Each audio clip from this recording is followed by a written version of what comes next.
Bon anniversaire aux balances, chez qui le soleil est entré ce lundi à 20h20.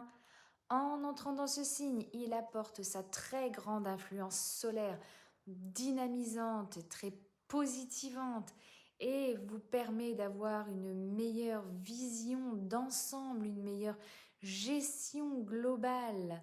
Alors en se positionnant ici en balance, qui est un signe d'air, il forme des aspects harmonieux avec qui?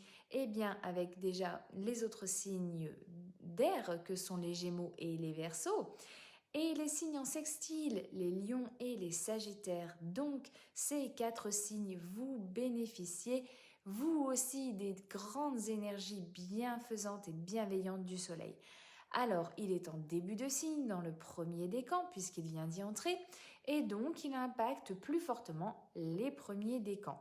Ensuite, ça va être dégressif. Plus il avancera vers le signe suivant, qui est le scorpion, et plus l'énergie sera grande, plus il avancera dans les décades et plus l'énergie s'amplifiera donc vers le deuxième puis le troisième décan.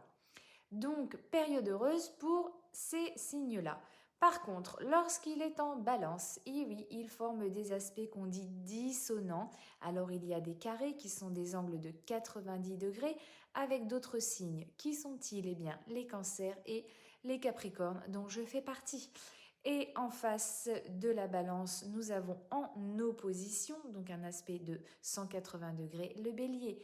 Donc ces 3 signes, nous formons un aspect de tension avec le soleil. Et oui, donc nous allons connaître un petit peu, effectivement, d'agacement, on pourra connaître, avoir un petit peu des incertitudes, pas trop savoir, connaître un peu un petit creux de la vague ou alors ce qu'on va appeler peut-être un petit automne vital, un automne de vitalité, puisque le soleil représente notre élan de vie, mais pas d'inquiétude. Le soleil changera de signe le mois prochain et puis vous avez comme moi, j'en suis sûre, d'autres planètes qui vont vous aider.